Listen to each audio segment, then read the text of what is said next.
Bugun Zagrant bo'yicha savollarga nuqta qo'yamiz. Bugungi kunda ijtimoiy tarmoqlarda Zagrant pasport, ya'ni xorijga chiqish biometrik pasporti bilan transport vositasini boshqarish mumkinmi degan savol bo'yicha ko'plab munozaralar bo'lmoqda. Ushbu savolga javob berishdan oldin bu yerda kimnidir ayblash yoki aybsizligini isbotlash emas, balki mavjud holatni inobatga olib, huquqiy tahlil qilib, nizoli holatlarni oldini olishni maqsad qilganmiz. Qani, boshladik.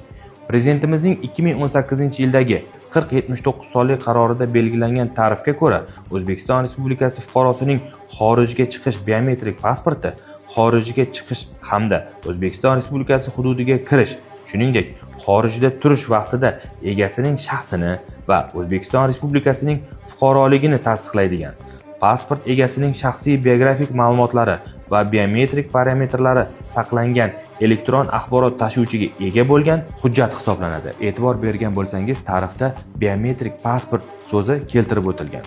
Shuningdek, ushbu qarordagi nizomning 5-bandida xorijda doimiy yashayotgan va doimiy konsullik ro'yxatida turadigan O'zbekiston Respublikasi fuqarolarining xorijga chiqish biometrik pasporti uning egasi O'zbekiston Respublikasi hududida bo'lgan davrda shaxsni tasdiqlovchi hujjat hisoblanib, davlat xizmatlaridan foydalanish uchun haqiqiy deb belgilab o'tilgan.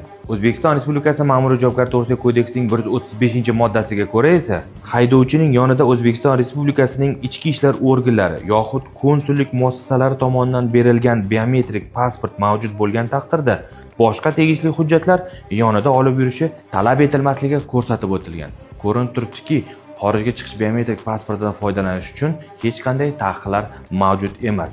Shu o'rinda yana bir savol tug'iladi. Xorijga chiqish biometrik pasporti orqali fuqarolarning ma'lumotlari planshetda ko'rinadimi?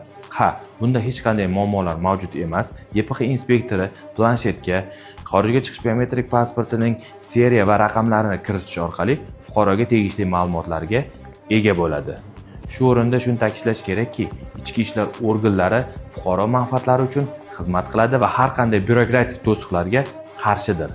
Xulosa qilib shuni aytishimiz mumkinki, fuqarolarimiz Zagrant pasport bilan transport vositalarini boshqarishi mumkin.